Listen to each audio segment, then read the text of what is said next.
Dès ses premiers discours, la polémique fait déjà partie de sa campagne. Donald Trump demande d'interdire totalement aux musulmans d'entrer aux États-Unis. Bien sûr que nous construirons un mur et que c'est le Mexique qui paiera. Malgré les controverses, Donald Trump l'a facilement emporté face à ses 16 rivaux de la primaire républicaine. Presque tous des politiciens expérimentés.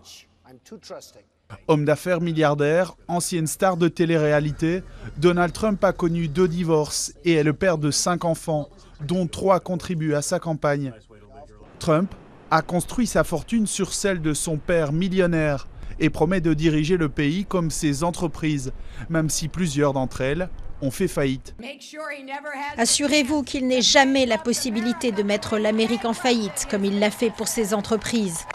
Ces promesses sont décrites comme populistes. Construire un mur le long de la frontière mexicaine, mettre fin aux accords de libre-échange ou encore renforcer la présence militaire américaine sur la scène internationale.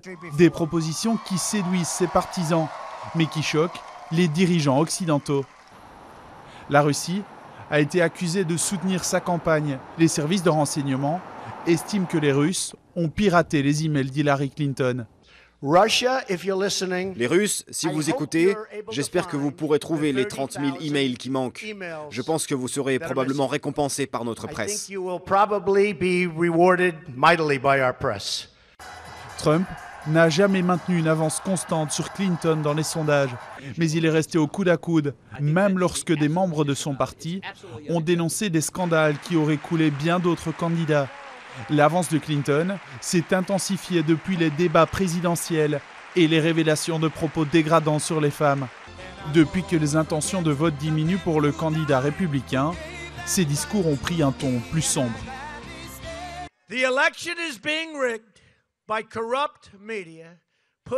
L'élection est truquée par les médias corrompus qui relaient des allégations complètement fausses et des mensonges pour élire Clinton présidente.